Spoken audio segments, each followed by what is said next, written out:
Welcome to The Business Behind Your Business, the podcast where we delve into the financial strategies and insights that drive success for small and medium-sized business owners.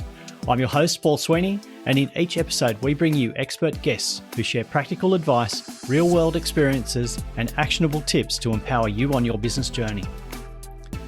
Whether you're a seasoned entrepreneur or just starting out, get ready to uncover the secrets to success and gain valuable insights into the business behind your business.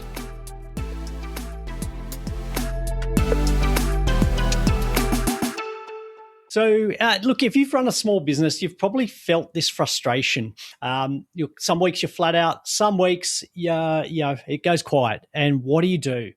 When the inquiries come in, too many of them are the wrong kind, too many are the wrong fit, price shoppers, people you don't actually want to do business with. But how do you make sure that you tell the right story so that the right people get in contact with you? It takes time and energy. You've got to get it right. We're, as small business owners, small, medium business owners, we are pushed for time. We want to make sure that we get the best outcomes from our efforts. Otherwise, we just end up exhausted, and we don't want to be in that position. Now, storytelling is one of those things that we don't want to know about. It's one of those, for most of us, we're thinking, who does that? Who does the storytelling? Is it a newsreader? Is it a documentary, a film guy, some sales guru, but not me? And look, we need to change that perspective. And our guest today is going to really help us. Now, word of warning, he is a documentary guy, he is a film guy, but he's also a great podcaster and a small business owner and knows the importance of getting your story right. And look, he's got some horror stories to share with us, but he's also got some really interesting ways to share stories, but also his experience in starting a business and how he actually goes about getting work and new customers. So buckle up. This is going to be great. So Chris, he's the host of a podcast, The No Ordinary Monday, where he's got some absolutely interesting and unique guests that he interviews about their jobs and why their Monday is not an ordinary Monday. But going back to Chris's mainstay, his main thing, documentaries, film, interesting. You would think that storytelling in that industry is one of the easiest things that comes naturally, but Chris is going to tell us that even the experts have their days. So Chris, welcome to the Business Behind Your Business podcast. Paul, thank you so much for having me. Great to be here. Look, it's fantastic to have you here. And look, automatically we're thinking, okay, you're involved in documentaries, you must know how to tell a good story, but winning business, maybe it's not quite the same. I know that when you're trying to create a documentary, you've got an idea, you've got to pitch it to somebody. So you've got to be able to sell that story. Why is that so hard for any business owner to get that concept of, I have to tell stories to win the engagement, but I've got to tell the right story? Well, as you say, stories are everywhere. Our brains are tuned and evolved to absorb stories like nothing else. That's why movies and books and all this, and it's a multi-billion, if not trillion-dollar business, storytelling, when you look at it, all of these things. And it's not just the entertainment business. It overflows, as you said, into sales. It overflows into consulting. If you're selling a pitch deck, or if you're selling a product, if you're selling yourself, if you're in an interview going for a new job, you are telling a story about yourself, So I think that, there are people that are great storytellers out there that are just natural, it just comes to them very naturally. Other people, they might struggle, And I think those of us maybe who are on the struggling side, you've got to work at it. You've got to, learn from the best. Telling a good story, as you're saying before, it can be the difference between getting new work and not getting good work. And so a lot of people might have the pressure, this might be like their big opportunity to get work, and they feel the anxiety going into the room or, having that conversation, that Zoom call, it might get to them, their ability to tell a story. On the flip side, other people thrive on that. That's when they do their best storytelling under a huge amount of pressure. But I think telling a good story is absolutely critical to all walks of life, and particularly in business.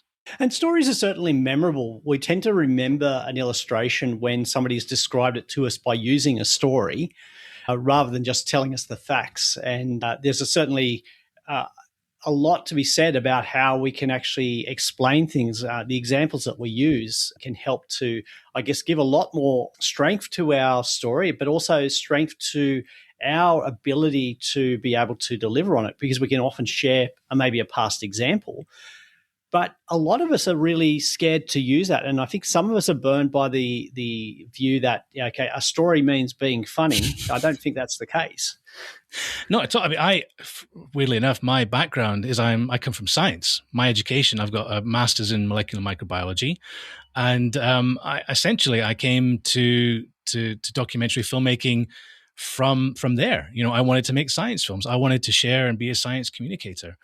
And science isn't, a lot of your viewers probably would fall asleep at anything to do with science. So I learned how to weave a story and make science interesting. And that comes from, if you were making a show for like the BBC, or I've made shows for the ABC in Australia even, it's all about relatability.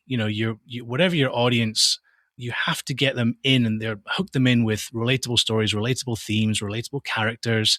Those are the hooks that really help you get your audience on board with your story. And if they're on board, then you can then lead them on a journey and get them more engaged and more sort of invested in whatever it is you're trying to sell, whatever business or services you're trying to put there. Or from my point of view, you're trying to get them engaged and sitting down and watching an hour-long documentary about neuroscience or animals or wildlife or space, which maybe not topics that they would want to sit down after a hard a hard day at the office and a lot of brain work and going, oh, I learned about this in high school, but why would I want to sit down and watch a story about this now? So a couple of key things that you mentioned there. So, and the one that really jumps out at me is making it relatable, making your story relatable. So there's a lot of, the desire and the need to come up with a great hook is being yelled everywhere that we've got to have great hooks. Yeah. But you're positioning it as having a relatable story which identifies, and then a reason for wanting to keep listening or watching the story. Yeah, no, absolutely. That's why, you have to get people on board. I guess from my point of view, if you're making one of those science, you can do things like we call it Trojan science, a Trojan horse, of thing where you've got a message that you want to sort of try and deliver to your audience, but you don't want them to feel like they're being lectured to or delivering this message, so if it's thermodynamics or something like that, something complicated that people, you tell it through, maybe a big interesting stunt or some interesting animated way. You've got vehicles and devices that you can use to then deliver that relatable message and get those hooks in, even without the audience knowing they've been hooked.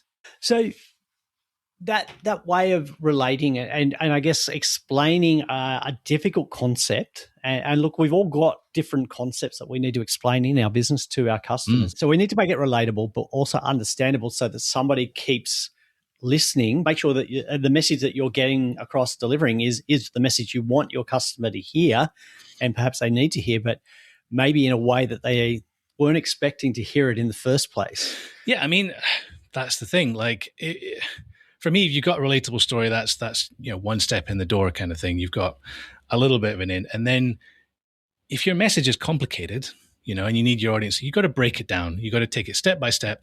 Like I said, get the hooks in and then take them on a journey. And you don't sprint that journey. It's kind of, okay, let's walk them through the stage. If you're sitting down in front of a client or, a prospective commissioner, in my point of view, and you're really trying to get them on board with whatever it is you're trying to sell, you make it relatable first. That's the sort of easy one. Then you go, okay, now we're in the door. What kind of journey are we going to take them on to get them more invested, to get them more engaged? And for me, I think that's breaking whatever complex subject it is, whether it's accounting services or a new product you're trying to do, or banking, or from my point of view, maybe a complicated true crime story or whatever it might be. And you've really got, because the last thing you want, again, I'm going to talk about this in my perspective, and hopefully we can translate that into your audience's business terms. But if you've got a story pitch for a big series and you're asking for multi-million dollars to make this show, the last thing you want is the commissioner go, look, I don't get it. I don't understand this thing. You're done. You're toast. You're never going to get them back from that point of view.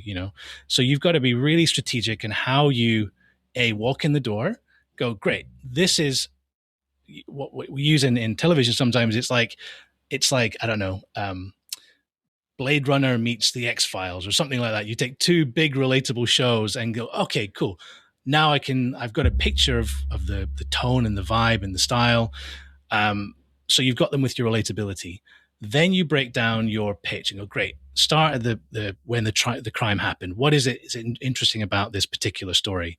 What are people going to be interested? What are my audiences going to be interested? Because I think from a commissioner's point of view, they want to know, they want a safe bet. They don't want to take any risks. They want to show that go, oh, I can see that this, even if we achieve 70% of what we're aiming for here, it's going to be a winner. So you've got to basically lead them on this story that they can really trust that you are telling the story that is going to get all the audiences and their customers to go, this is an incredible product. So it's really about breaking down, for me, getting them in the door and then breaking down your story and just leading them through it step by step and sort of building up to whatever complex product is, and you sort of build them this big picture. Sometimes you might have 5 minutes to do everything I just said. sometimes you might have an hour, in a meeting, and you've got to really just make a very strategic plan of how you're going to deliver those particular things in a very strategic way in that time frame you have. So a couple of things that are probably crucial there, and we're talking. So the example you've given from your own experience in your own business is having to actually pitch with decision makers who are going to say, well, hang on, we're going to give you the funds to go and make this because we know, and here's the kicker, we know that it's a safe bet. We're pretty assured of the outcome. Or they're going to say, no, it's too much risk for us. We're not sure that's for us. Yeah. But it's very clear to them what the decision they're making is. And then when we bring that back to our own businesses or individual businesses, again, we have our customers are looking for, what's the outcome that I'm going to get? And does that really meet my need? And, from listening to you, can I make that decision? Because I'm going to be investing money, and we're not talking millions of dollars here, but we're still talking a large sum, a commitment here. But that customer needs to be assured that what you're providing them through the story you're delivering is going to be a safe bet. So you've got to actually make sure your story meets all those requirements that you've just outlined to us. I guess the other thing that one of the initial steps is understanding who our customer is. You've come from a background where I guess you're very clear about who your customer is, but you've also got a second customer because your situation there is you're pitching to a commissioner or a studio perhaps that has the funding, mm-hmm. but the actual end customer is the viewer that's going to watch the documentary. It's a fascinating point, actually, Paul, because you're absolutely right. And you're going in there assuming, let me give you an example. So, I made shows for the BBC, National Geographic Channel, Discovery Channel, Disney Plus. All of these channels have what you call a very kind of like a style, a demographic of audience. The BBC audience will expect one thing, and Nat Geo audience will expect a different thing, and blah, blah, blah, blah, blah. So you're already assuming that channel when you go into the meeting will be expecting a certain thing. That's the sort of top level assumed thing. But then you go in another layer, and then they may deliver something else. Oh, actually, the show we're asking is maybe a little bit more, we're moving the channel direction from a top level in this direction. We're trying to change our audience or demographic, or we've noticed that there's a shift in viewing habits. And you've got to, tweak your pitch a little bit to go, oh, I assumed that it was this, but actually the audience has shifted. So it is difficult because sometimes you're making assumptions on what the channel commissioner might be looking for or the studio's looking for. You're not directly pitching to the audience. That's in the traditional sense. What's interesting now in the media that I'm in is that a lot of it's shifting to YouTube. So you are cutting out the middleman. And not only are you cutting out the middleman, but you've got YouTube channels and podcasters like ourselves and TikTokers and all this great stuff is all being democratized. People are making their own stuff now, and it's getting millions, tens of millions of views. And at your fingertips, you have all the analytics. You have we used to be relying on, National Geographic channels or BBC's, I'm sure they had an audience demographic analytics team that would go through all the data, and there'd be, a bunch of them doing that. But now that's in the hands of all these individuals. And it's hugely powerful. I don't know if you look at the analytics on your YouTube, but there's so much data that you can mine through. So not only are you with the YouTube group, are you directly connected with that audience now? You don't have the middleman. you're getting direct feedback. You can see their behaviors. So it's completely changed the model of the industry. And that's can be a good thing, but it can also be quite scary in a sense, because you have so much data available. Yeah. And if you choose to ignore the data, you do so at your own peril, I guess, because it's and this is something I see a lot of business owners really get wrong, is that they come up with a great product or concept for themselves. Yep. And when they deliver it to the market, there isn't actually a market, because nobody else wants that thing that they were so passionate and keen about. And it's been, and look, I've struggled with this a little bit, because I thought, oh, this is a great idea, and it's absolutely bombed. And then I go, well, hang on, what does the market tell me? What do my YouTube statistics tell me? What do the analytics tell me?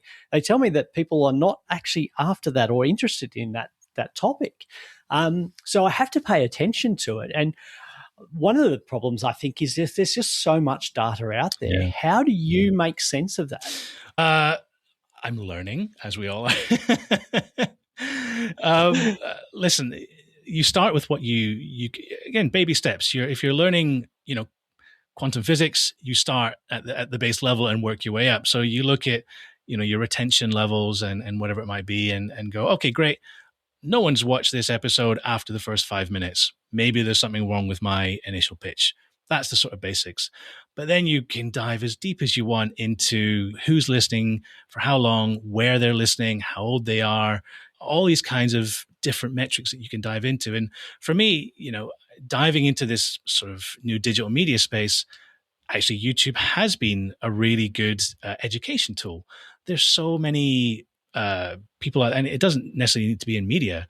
I said even probably in your business, accounting, whatever, there'll be people teaching other people how to do stuff. It's all free, essentially, and so whether you're a small business owner or medium or whatever, you're trying to, I don't know, learn new management tools or learn how to hire and fire better. Like, you could probably Google it or YouTube it, and you've got free, education and tools there. So you're right that we are flooded with way more information and analytics data than we can probably absorb. But at the same time, if you go out searching for them, the tools to help you navigate it are out there. So before we look at the tools, just coming back to that you mentioned something about how long somebody actually watches a video, or the retention of your listener, your viewer, your customer. And it comes back to, have you got the right, I guess, the right hook? Yep. We use that term, the hook, or going back to really what this episode is about, have you actually identified the right story to tell that customer? Very important to get that right. So a lot of us rush into the end bit of the sale, but we forget about actually, what is the story that needs to be told? Well, exactly. I mean, for me to again, my step into business, for lack of a word, I think it's probably worth sort of going into at this point. I've been in documentary filmmaking for about 15 years. About 3 years ago, I decided to sort of set up my own small company with a business partner. And, before that, I was a, director, series producer, so leading teams, but essentially contract based. I would go around different production companies and see what, work was out there and blah, blah, blah. I started my own company with my business partner with a view to lending out my services and our services, whether they're directing or whatever. So a similar model, while also trying to pitch our own shows. Like I was saying at the beginning, we've got ideas. We think we've kind of got cool stories and cool access to stories, bring them to market and see who's interested in buying them. And what we noticed was that essentially the market has changed, for a number of different reasons. We're used to having broadcast channels, which are broadcasting 24 hours a day, National Geographic Channel, BBC, whoever they are. They're broadcast and they need to fill those schedules with a lot of content. That model has now been replaced with the streaming model, where they can make one big documentary and then just put it on demand whenever you want to watch it, anywhere in the world. And so they don't need to fill the schedules like they do. They have, and not to mention, they had this huge spending spree when they first tried to start up. The amount of money that was being spent by the streamers created this balloon, this inflation of production companies that just sort of popped up, and everything was being greenlit and blah, blah, blah. And now that has subsided. So there's way oversupply of production companies. So in this sort of like drought of work, of sort of commissions that are going on, my company, we're trying to pivot. The old model doesn't necessarily apply anymore. So how are we going to change the story? And so we're looking for new niches. And those niches are, as I said, in digital media. Our skill set can still apply, we're still filmmakers and we've got great skills in production and whatever it is. If those skills maybe aren't, there's not enough work in one area, where else can we pivot? Where else is there, an opportunity to find work and sort of share our storytelling abilities in other places? And from what we were seeing, it was, the money has shifted to places like YouTube. There's an amazing amount of creators out there that are doing good work, and branding, advertising, all those places. So there's a lot of places that we're now diversifying and exploring where we can sort of use our skills and our experience to tell these stories. And it's navigating these new waters is interesting. I think it's definitely been a learning process, but I think we are finding some very interesting little niches that maybe didn't exist, even sort of a few years ago. It's interesting that you mentioned you having to, I guess, pivot. That's the word that everybody's grown to fear over the last couple of years. But really what it is actually looking for additional opportunities and not being stuck into this is the only way that we know how to win business or do business. So looking at, hang on, we've got these skills. How else can we use those? What other revenue producing activities can we do that utilize the same skills? So going outside of that, and I think that's a challenge that a lot of business owners are afraid to embrace, looking at, because I think a lot of them think, I make widgets. I can't make environmentally friendly widgets or something like that because I only make widgets. I don't know how to do the other thing. But having to learn, I guess, maybe not necessarily a new skill, but a new being open to new approaches and being willing to make some changes. I think the fear of change is one of the things that stops a lot of businesses embracing those opportunities. I mean, as you said, fear of change is scary, but if you don't change, you don't survive. It is a requirement of survival in this kind of landscape. And as you sort of alluded to, a lot of people are now having to pivot. My wife is in pharma and biotech, going through the same thing. There just isn't enough investment going on, enough business going on. The economy is blah, blah, blah, blah, blah. And they're also, in that industry are forced to find new ways to hunt for business. I think it is really interesting times, but like we were saying before the call, if you're clever and strategic about finding those new niches, you're gonna have opportunities that will help you sort of survive the storm. But going back to finding that skill set, you've got to basically take, okay, what can I do well, and where else can I apply that? I make widgets. Maybe they're widgets for, I don't know, oil and gas. Maybe that can be used in a different industry, in a different capacity, but you've got to be clever. And I think that's where the new winners now are like, okay, they found something clever. They're taking a risk. They're exploring it. And I think that's what we're doing, is that, we're now seeing where the money has moved to, because money is like energy in some ways. It's not really destroyed. It just moves around in different places, doesn't it? Yeah. And it seems to be that we have this concept that a lot of business owners, they get really good at doing a particular thing. They're really good at a service or creating a product, and that's what they're known for. And history is littered with companies that have done this. They've clung so tightly onto what they did really good. Yeah. But they've ignored that there is something better out there, particularly when we're looking at the future. But in order to embrace that future opportunity, they've got to let go of some of that past, some of that what is still good, but it's not better, and it's not the best outcome moving forward. So being able to make that change, and for some of us, it is quite scary to make that change, to embrace it. But we do need to do it to move forward, because as you mentioned, if you're not moving forward, you're going backwards, or your competitors are going forward, which means you're going backwards. So there's a lot of change there. And look, we can't have a conversation about digital media and technology without raising the specter of AI. Mm. Look, your industry, particularly documentaries, content production, has been, I guess, deluged with what we call AI slop. So there's a lot of it out there. How do you make sure that your product, your message is clear, on target, and received by the right people in amongst all of that AI slop? Yeah, I mean, you're absolutely right. And look, AI is just another tool. It is, that Pandora's box has been opened. It's here to stay. How you use that tool and adapt to using it. And we are using AI. I use ChatGPT to, help refine scripts and stuff. But, it's not writing scripts for me. It's sort of a refinement tool and maybe a research tool to a certain degree. To talk about what you're talking about, the AI slop factor, and it is, the thing is, it is relatively recognizable right now. You can kind of look at it and go, that's clearly AI. I'd say give it a year, maybe less, give it maybe, I don't know, year or two max. It will be much harder to differentiate between what is real and what is not. I mean, even in the podcasting world, you've got 100% AI podcasts which haven't got a human voice. It sounds like there's two people having a conversation. It's 100% AI. So like, it's infiltrating little places, and not a lot of people will be listening to that podcast and be able to tell the difference. So you're right. We are entering a space where AI content, AI slop is cheaper. It is creating content. I think in the short term, people will not tell the difference. I have a feeling, truthfully, and being in the documentary space, people will want to have real stories. And that's one of the reasons that in my podcast, I really like what I do, because I'm talking to real people who are doing real things.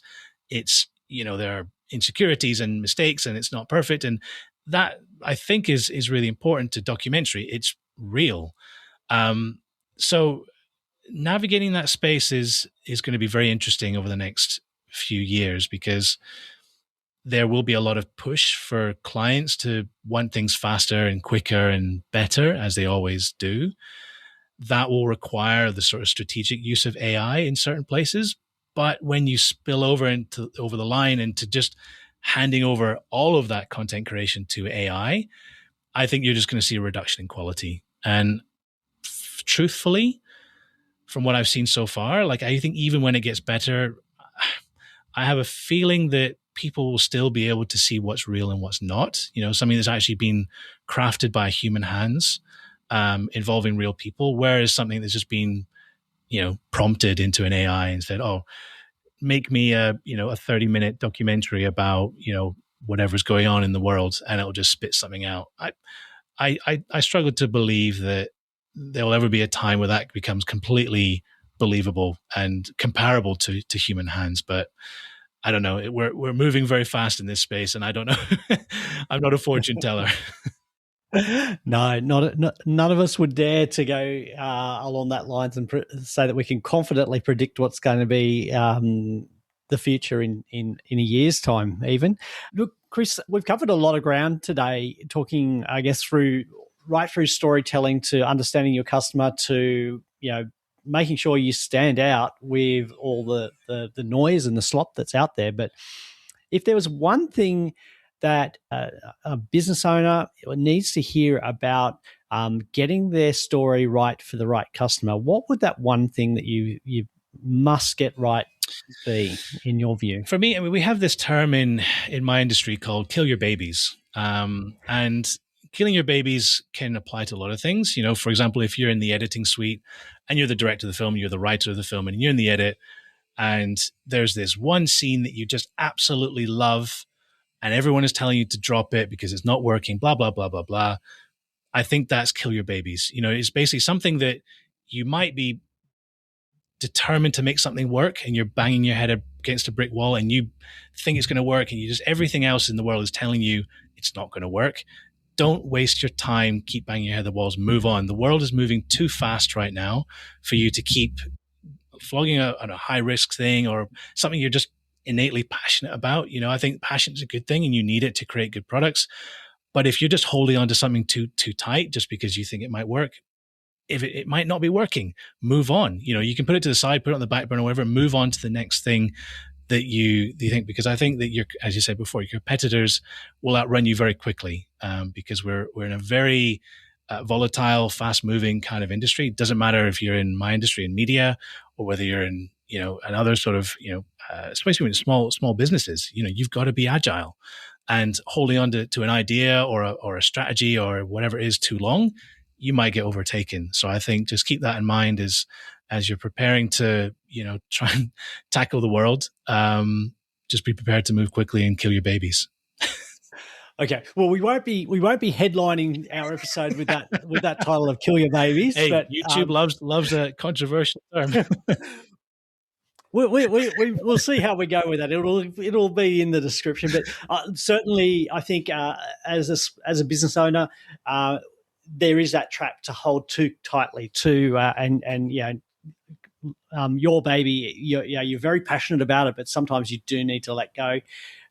Great advice, and look, so many great pieces of information and content there, advice for business owners. And we're not just talking about, look, Chris's background is in documentary filmmaking, media, but the principles really apply to you as a business owner and how you can get the right story in front of your customers. You just need to think, like we've gone through Chris's background and example, where he's shared his story of how he has to go about winning work and identifying his customer and what they're looking for and how he gets the message right. The principle is exactly the same for every business owner. You've got to identify your customer, what the message is, and how to actually sell the message to them, so that they know that you are a safe bet, that they're prepared to spend their money with you.